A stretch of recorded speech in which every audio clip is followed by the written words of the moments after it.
Hello everyone, welcome back to Rolling Solo. My name is Adam Smith, and today I'm excited to be unboxing a couple of character add-ons or expansions for Too Many Bones from Chip Theory Games. We have the Lab Rats on the left and Dart on the right. So without further ado, how about we go ahead, we'll flip these over, take a look at each of them on the back, and then we'll dive inside of both boxes to give you a better idea of what you can expect to find inside each of them. The Lab Rats have taken inter-office conflict to new heights. After barely surviving an array of unsafe work conditions in the Gearlock Council labs as participants in the Nobulus Apprenticeship Program, or NPA, Helix, Flan, Slank, and Gerbil have given their notice and are out for revenge. Though none of the four as tough as a standard Too Many Bones Gearlock, the Lab Rats work as a cohesive unit, tagging in and out of battles to utilize their unique skills against the enemies at hand. With the Lab Rats, Too Many Bones collectors will find an office holiday party's worth of surprises in one convenient package, but all the more deadly. And we also have a sneak peek at the components and artwork you'll see inside. As it mentions below, this is an add-on character only and requires Too Many Bones or Undertow to play with them. The first thing you'll notice when you open up the box is a package of these mini neoprene mats representing all four of the Lab Rats inside the box. You'll see things you're familiar with, of course, if you're familiar with Too Many Bones, like the health slot here, dexterity, attack, defense, your active slots, your backup plan slots, and then you'll also notice a big difference here with these particular characters is that they have a much smaller area specific to themselves down in the bottom right hand corner, but there's a reason for that. Inside the box you're also going to find a character card that relates to one of the four Lab Rats, and on the other side is going to be some wording around their innate ability as well as their backup plan. So I'll go through these four so you can see them.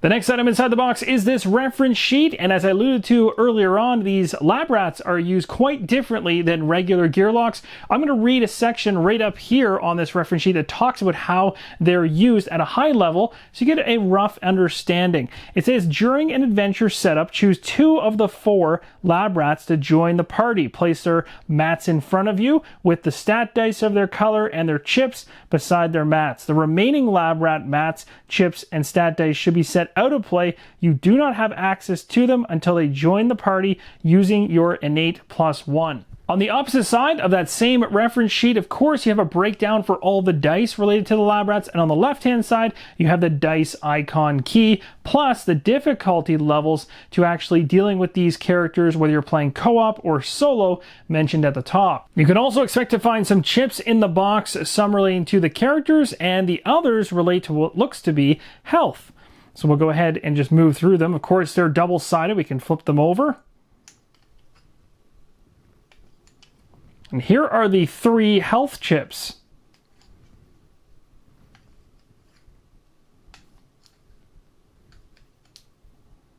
Here are what the chips look like for the Lab Rats on the alternate side. And last but not least, on the left-hand side, we have a tray of dice, of course, specific to the Lab Rats.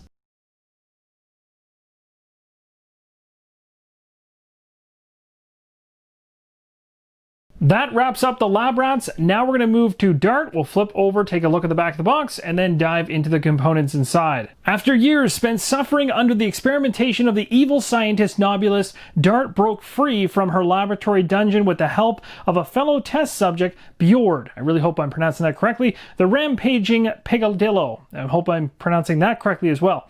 As the first Gearlock with a double-sided mat, Dart is one of the most versatile characters in the world of Too Many Bones. She can apply deadly effects to baddies with an array of agents, buff her allies with a pharmaceutical barrage, and rampage around the battle mat with an ability that transforms her and Bjord into a formidable wrecking crew. With a variety of character builds at her fingertips, Dart is a surefire way to expand the possibilities of your Too Many Bones collection. And you can see a sneak peek at the components inside. This is one thing I have to give kudos to Chip Theory Games for. It's something I've always enjoyed with the Too Many Bones series, as they've done this on the inside of the boxes for all of their products, and that is to put artwork on everything, on every space where they possibly can fit it. Certainly adds to the theme, and this literally is just the lid of the box. When the box is open, you're going to find a dice tray as well as some chips inside, plus underneath we'll find a bunch of reference sheets as well as a neoprene mat. Here's a look at the 2 character chips that come inside. I'll give you a look at the back of them as well.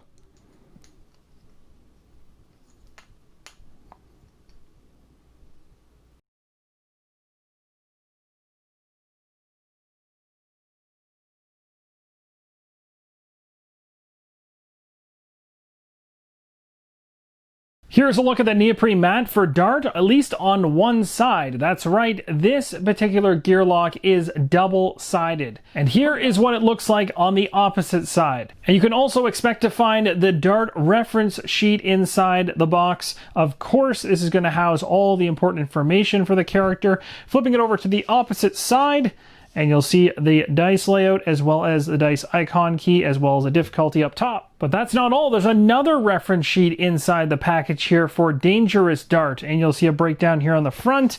And flipping this over to the opposite side, it talks all about a guide to going dangerous. And that's going to do it for the unboxing of Dart as well as the Lab Rat expansions for Too Many Bones. Thank you guys so much for watching this. Really hope this helps you make an informed decision on these add-on characters. And as always, keep on rolling solo.